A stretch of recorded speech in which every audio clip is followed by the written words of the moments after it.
Hello guys, good morning. कैसे हैं आप सब लोग? आई होप आप सब ठीक होंगे और आप सबकी तैयारी भी बहुत अच्छे तरीके से चल रही होगी। तो जैसे कि आप सभी को पता है कि मेल कांस्टेबल का एग्ज़ाम और इतना अजीब पैटर्न बनाया हुआ है कि हरियाणा जीके तो उसके अंदर बिल्कुल दे ही नहीं रखी। तो सब उससे परेशान है कि इतना गंदा पैटर्न एचएसएससी क्या कर रही है। किसी एग्ज़ाम में कुछ पूछ रही, किसी एग्ज़ाम में कुछ पूछ रही, और इस बार तो हद ही कर दी। पहले तो हिंदी और इंग्लिश को ख़त्म किया था, अब इन्होंने हरियाणा जीके को भी ख़त्म कर दिया। सिर्फ 1 या 2 क्वेश्चन के अलावा उन्होंने हरियाणा जीके पूछी नहीं, बल्कि इन्होंने एडवर्टाइजमेंट में ये दे रखा कि 25 क्वेश्चन आएंगे उसके हरियाणा जीके के, और हरियाणा जीके में कुछ भी नहीं पूछा इन्होंने 1-2 क्वेश्चन के अलावा। ठीक है। और इसके ऊपर चेयरमैन साहब ने क्या कहा वो भी आप लोगों को इस वीडियो में बताएंगे। ठीक है, बने रहिएगा इस वीडियो में और लास्ट तक जरूर देखना।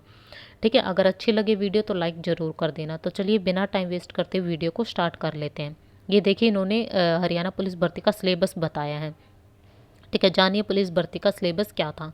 इसमें क्या बताया? General study, general science, numerical ability, computer का बेसिक नॉलेज के 10-10 प्रश्न, पुलिस से संबंधित करंट अफेयर, जनरल रीजनिंग व मेंटल एप्टीट्यूड के 12-12, एग्रीकल्चर, एनिमल हस्बेंड्री के 6-6 प्रश्न सिलेबस में शामिल है। बाद में एजेंसी से अपने स्तर पर किसी भी क्षेत्र के कितने भी प्रश्न शामिल करने को कहा गया।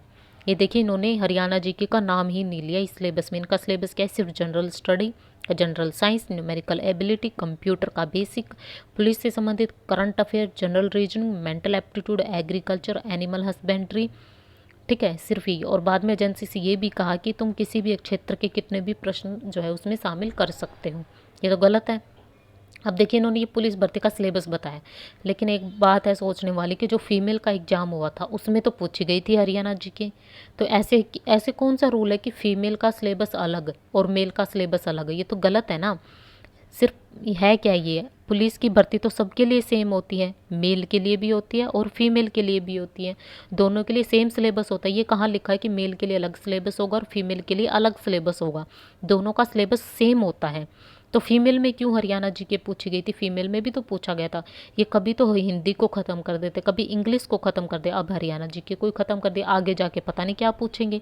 तो जो लोग दुर्गा शक्ति के बारे में भी पूछते ना बार बार कमेंट्स करके कि मैम सिलेबस बता दो, मैम सिलेबस बता दो, उसका सिलेबस क्या होगा, तो खुद ही देख लो आप लोग। आप लोगों के सामने सारे पेपर है, जितने भी पेपर हुए पुलिस भर्ती के, वो भी पुलिस की ही भर्ती है दुर्गा शक्ति।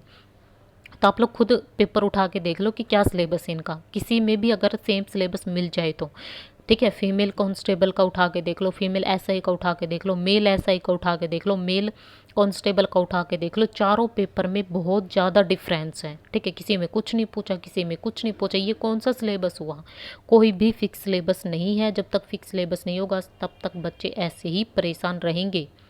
ठीक है, तो इसका फिक्स सिलेबस पता नहीं कब होगा। अब आप खुद सोच लो, इससे कोई किसी का नुकसान हुआ है, अब क्या इसमें रहेगा क्या नहीं रहेगा। इसके ऊपर चेयरमैन साहब ने क्या कहा एक बार देख लेते हैं इसमें। ठीक है, इसमें देखिए क्या लिखा। प्रदेश में 5,500 पुरुष कांस्टेबल पदों की भर्ती के लिए रविवार को शुरू हुई लिखित परीक्षा में प्रश्न पत्र देखते ही अभ्यर्थियों के पसीने छूट गए, क्योंकि पेपर बहुत ज़्यादा कठिन था। ये सच बात है।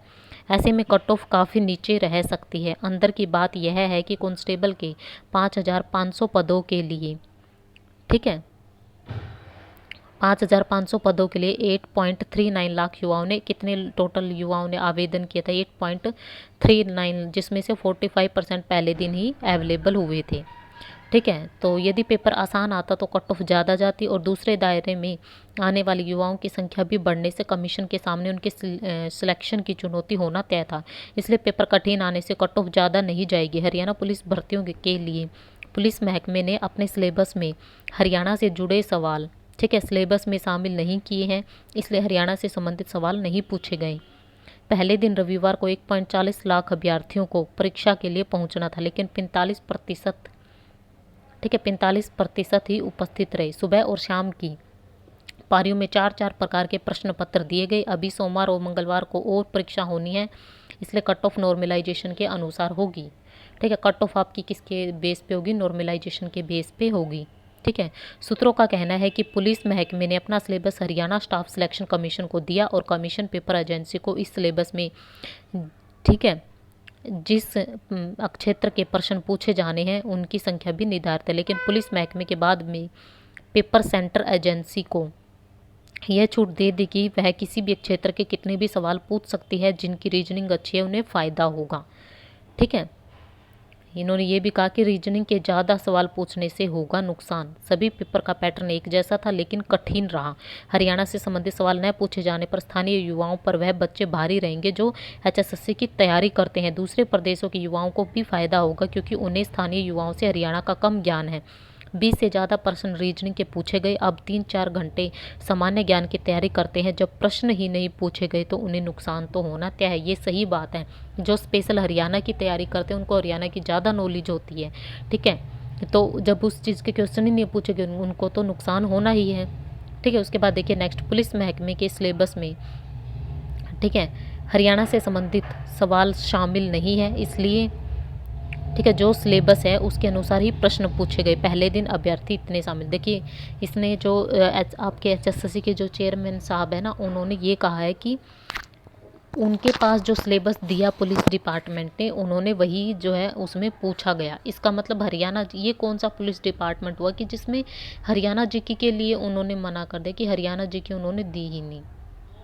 ठीक है, आप खुद सोचो, फीमेल का एग्ज़ाम हुआ तब तो हरियाणा जीके आई थी।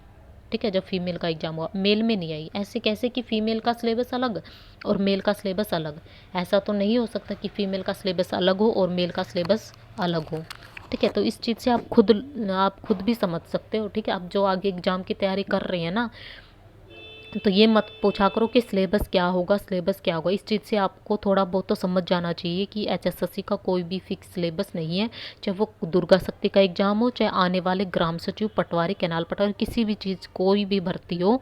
ठीक है, कुछ नहीं कह सकते कि पेपर में क्या आएगा। ये HSSC है, क्या पता आगे क्या स्किप कर देगी। अब हरियाणा जीके ने पूछी, पीछे हिंदी इंग्लिश ने पूछी थी, और आगे आने वाले एग्जाम में पता नहीं क्या पूछेगी और क्या नहीं पूछेगी। तो इनका कोई भी भरोसा नहीं है। ठीक है, तो अपनी तरफ से बेस्ट तैयारी रखो। देखिए, जो अगर अब ये पेपर मुश्किल आया तो ये सबके लिए ही मुश्किल था। ठीक है, कट ऑफ कम जाएगी। अब देखते हैं नॉर्मलाइजेशन, आप लोगों ने देख लिया होगा कि जो फीमेल का कांस्टेबल का एग्ज़ाम हुआ था, नॉर्मलाइजेशन के बेस पे कितना गंदा रिजल्ट आया था और कितने गर्ल्स को नुकसान भी हुआ था। 70 नंबर लेके भी सिलेक्शन नहीं हुआ था उन लोगों का। तो आप अब खुद समझ सकते हैं कि अब देखते हैं कि इसका रिजल्ट जो वो कैसा आता है। ठीक है, और आगे सिलेबस की मत पूछा करो कि सिलेबस क्या होगा, कि सिलेबस क्या होगा। आप लोग खुद समझ जाओ, इसका कोई भी सिलेबस नहीं है। ठीक है, खुद समझ जाओ कि ये क्या पूछ रही है, क्या नहीं पूछ रही है। तो अपनी तरफ से तैयारी रखो, जो होगा पेपर आपका वो किस्मत होगी, लक है आपका। अगर आपकी किस्मत में वो जॉब लिखी होगी तो आपको मिल जाएगी। ठीक है, आप मेहनत करो, बाकी आपकी किस्मत है। तो कैसे लगे आज की इन्फॉर्मेशन? अगर अच्छी लगी तो वीडियो को लाइक कर देना, शेयर कर देना और चैनल को सब्सक्राइब कर देना। So thank you so much guys for watching this video. Thank you.